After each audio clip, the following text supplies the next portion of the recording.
Sir sir liquor డొంకలో కోట్ల కట్టలు వైసీపీకి బిగ్ షాక్ ఆపరేషన్ కుబేరా 2 అని చెప్పి జరుగుతున్న ప్రచారం అన్నయ్య అంటే కుబేరా 2 అని నేను అంటున్నా. ఎందుకంటే కుబేరా 1 అని వేరేది ఉంది, దాని గురించి తర్వాత మాట్లాడదాం. కానీ కుబేరా సినిమాలో ఒక గెస్ట్ హౌస్ కోడ్ ఇస్తాడు అతను. ఆ కోడ్ ప్రకారం పోతే తీస్తే ఎక్కడ చూసినా డబ్బులే ఉంటాయి ఇంకా దాంట్లో. సో బిచ్చగాడు నటిస్తాడు, ఏదో నడుస్తుంది కదా. ఖచ్చితంగా ఇది అలాగే ఉంది.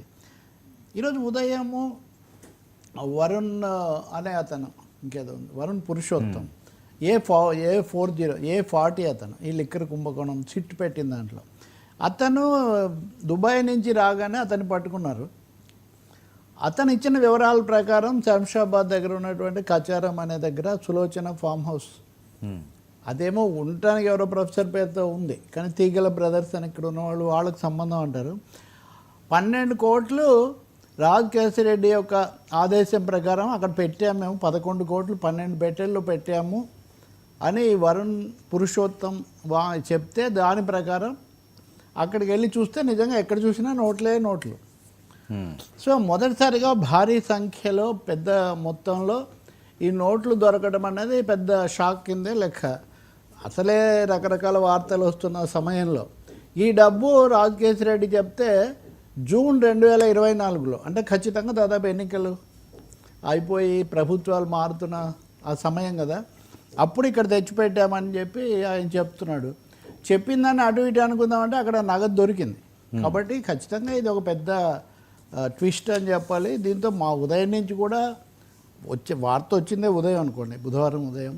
సో ఛానల్స్ అనండి, మీడియా మొత్తం ఈ అంశం మీద చాలా మారుమోగిపోతుంది. ఇంకోటేమో ఇక్కడే 11 కోట్లు ఇంత సులభంగా దొరికాయంటే ఈయన ఇంకా ఏం చెప్పాడు, ఇంకా ఎక్కడెక్కడ ఈ నోట్లు దొరుకుతాయి అన్నది కూడా ఉంది. ఇంకోటేమో యూవీ డిస్టిలరీస్ అనేది దాని పేరుతో ఇవన్నీ ఉన్నాయి, వీటి ఫైల్స్ కూడా అక్కడే ఉన్నాయి.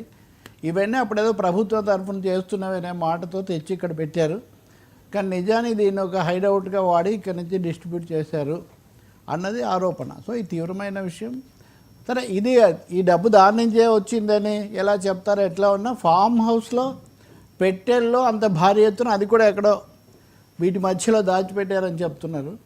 అతను చెప్పింది అన్నీ మ్యాచ్ అయ్యాయి కదా. కాబట్టి ఖచ్చితంగా లిక్కర్ కుంభకోణం మీద జరిగే దీంట్లో ఇంకా చేస్తూ పోతే ఇంకా కూడా ఈ నగదే స్వయంగా పట్టుబడే అవకాశం కూడా ఉంది.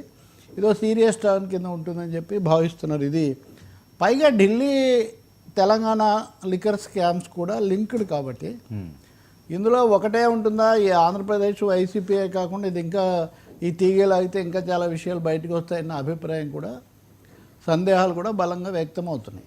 అయితే ఈ వరుణ్ పురుషోత్తం అనేది ఇంకా అరెస్ట్ చేయడం లేదు. ఆయన ద్వారా ఈ సమాచారాలన్నీ రాబడుతున్నామని కూడా సిట్ అధికారులు చెప్తున్నారు. తర్వాత ఏమి కోర్టుకి ఏం చెప్తారు, తదుపరి ఇవే